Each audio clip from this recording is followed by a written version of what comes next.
was just floored by this article in this morning's New York Times titled Why We Hear Some Silent Gifs. According to the New York Times, over this last week, the sound of silence went viral. It's an animated GIF showing this electrical tower jumping rope over power lines. Along the way, this researcher at the Institute of Neuroscience and Psychology posted a question. Does anyone know why you can hear this GIF? Well, Twitter exploded. If you look at this GIF, you hear it. And in fact, a survey showed nearly 70% of people said they could, and I watched it, and I could. Truly amazing. One researcher in the article says that hearing, as he defines it, does not require external noise. Rather, it's having the experience of a sound in your head. Here's why I thought this was cool. If you think about it, one, as marketers, this could influence the way that we develop GIFs, but also, if you think about video, how it plays often silently in people's social media feeds, it has to work with audio and without, these kinds of techniques could be exploited to create really powerful experiences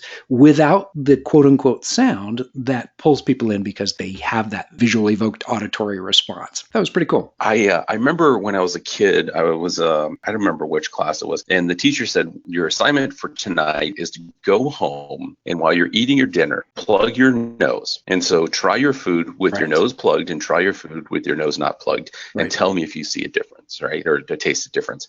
And I absolutely did. And so what I hadn't realized was the importance of smell as it related to taste and how those things were combined. So it's really easy just to test it by doing that. And I think to your point, seeing the picture shake and, you've heard the sound, whether in real life or not, your eyes are kind of translating that. And so it's absolutely fascinating. It is fascinating. And if it really is a representative sample that 70% of online users can quote unquote hear it or somehow find it compelling. I did hear a thump, thump, thump in those. It could be really used in oral branding and just creating that impact when the sound is off in a way that I think that could be very cool for a lot of brands. I agree with that, by the way. I think we should figure out how to leverage this. And it's kind of like you have these visual optical illusions. This is an audible optical illusion, right? The sound isn't really there, but your mind is filling in the blanks. Yeah, I think it is something we should take advantage of, and just kind of interesting. I think it's cool.